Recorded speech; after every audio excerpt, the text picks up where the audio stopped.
This was Dale, the city of golden bells, in the time of Middle-earth, before men came to power and ruined magic forever. And this is the Arkenstone of old, the white heart of the mountain, the central treasure of all the vast treasures of this golden realm.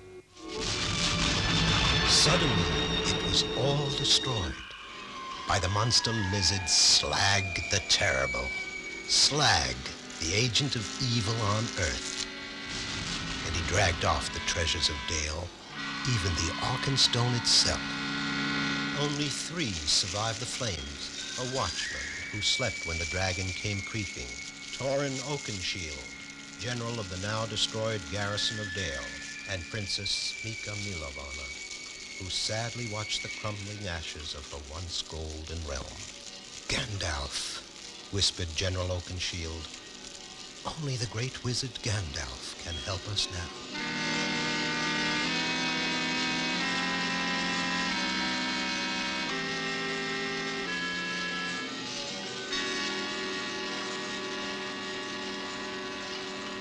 3 ragged and weary survivors of Dale, the burned city of golden bells, came to the lonely tower of Gandalf the Grey. So it has come to pass, said the great wizard, that Dale has been destroyed by Slag, and that he nests on the treasure in the carved halls under Lonely Mountain, just as it is written in the great book. Then it is clear that the time has come, the time of the Hobbit. Far away from all the troubles of dragons and treasure lived a certain hobbit. Like all hobbits, he lived in a hole in the ground. It was a very comfortable hole, full of everything needed for a cozy, secure life. A far different sort of life than that of his great-great-great-great-grand hobbit. This settled and satisfied hobbit was named Bilbo Baggins, and he didn't know that his time had come. All at once they were there, eating his food, shouting for more, filling the air with terrifying words about dragons, fire, stolen gold, and death. I don't know who you are. I don't know what you are all talking about, cried Bilbo Baggins. We are talking about you, said the wizard Gandalf. You are the chosen dragon killer. You shall lead this group over the impassable barricade mountains, through the impenetrable Mirkwood forest, across the poisonous desolation of Slag, to Lonely Mountain itself, wherein the horrid creature lies. You must creep into the deepest great chamber of the old jewel mines of Dale and kill the fire-spitting dragon Slag. A fascinating story, said the small hobbit. And now, if you have all finished your breakfasts, it's been a great pleasure to meet you, and I wish you lots of luck and all speed. But it is written in the prophecies, said General Torin Oakenshield. We cannot go without you. Then don't go at all, shouted Bilbo. Leave that old dragon be. The princess was furious and impatient with all this talk. Mr. Baggins, she shouted, that dragon has killed my father and all of my people. He has burned to ashes my golden land of Dale. Now he sits on our treasures and waits his time to strike other lands, maybe even here. If you are all afraid, then I shall go alone. Bilbo was shocked. He shouted at Gandalf, but this is crazy. She's only a child. You can't let her face this journey, that dragon, alone. Correct, the great wizard agreed. I'm glad you see it at last, dear Bilbo. You can start first thing in the morning.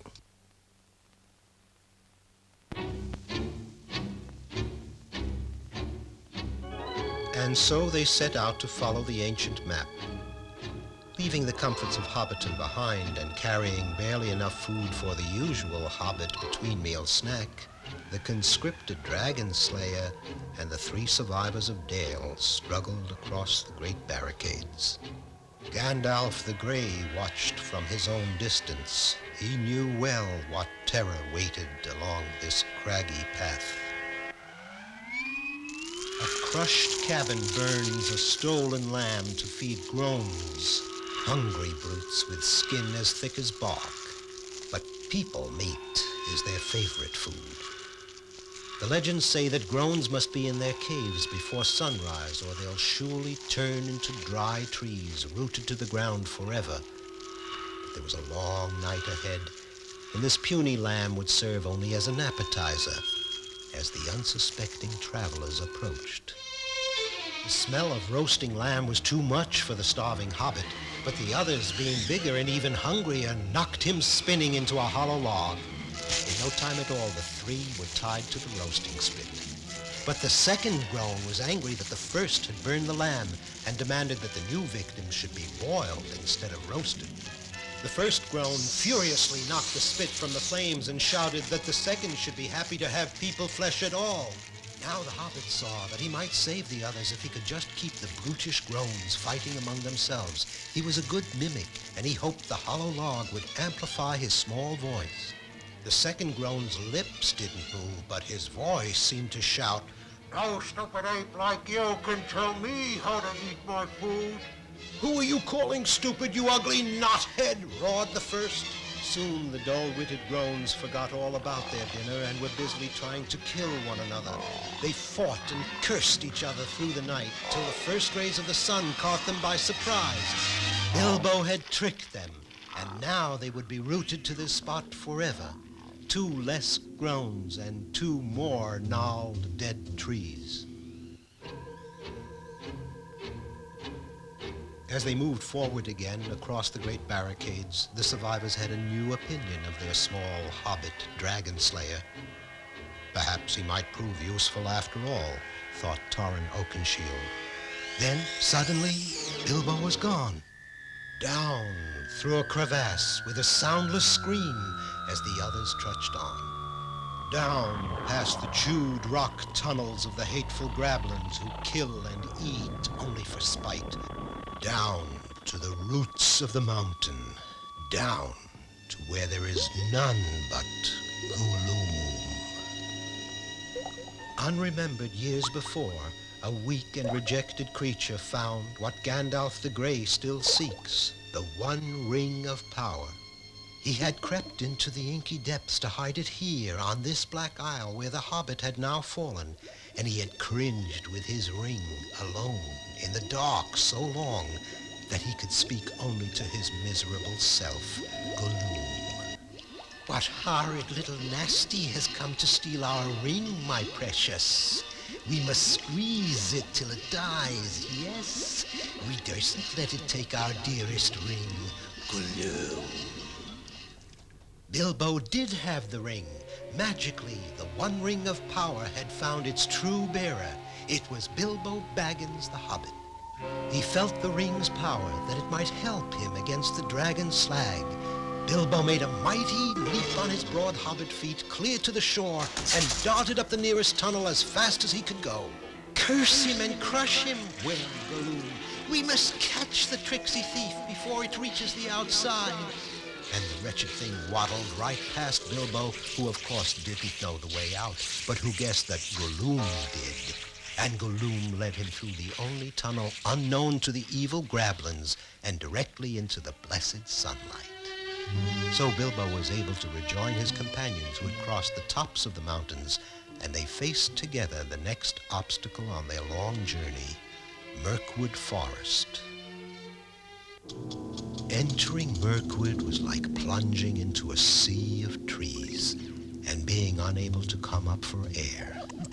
An eternal, endless forest whose mists were as poisonous as its vegetation. The 4 travelers were starved and exhausted, but they pushed on, compulsively determined to bring themselves to the most hideous danger of all, Lonely Mountain, wherein lay the killer dragon Slag.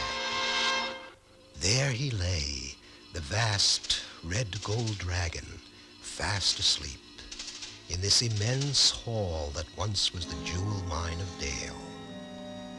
Ironically, Slag had dragged these same jewels from the treasury of the Golden City he destroyed back to the very place of their origin.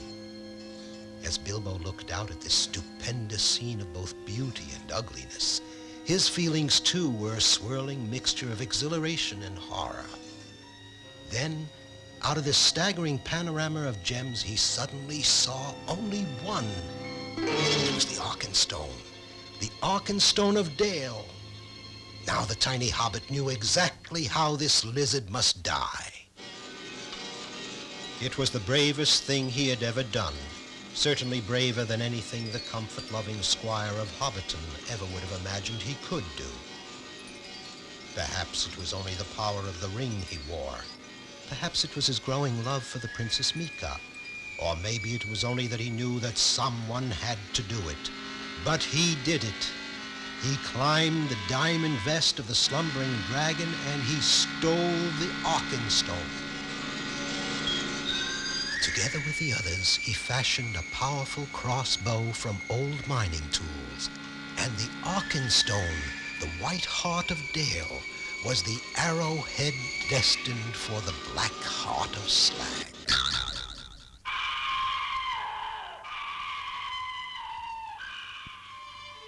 And so he did it, just as Gandalf knew he would. And the city of Golden Bells was built again, and Bilbo and Mika reigned there together. But finally they returned to that quiet, comfortable life in Hobbiton, until the next time that Gandalf the Grey would knock upon the round, green door.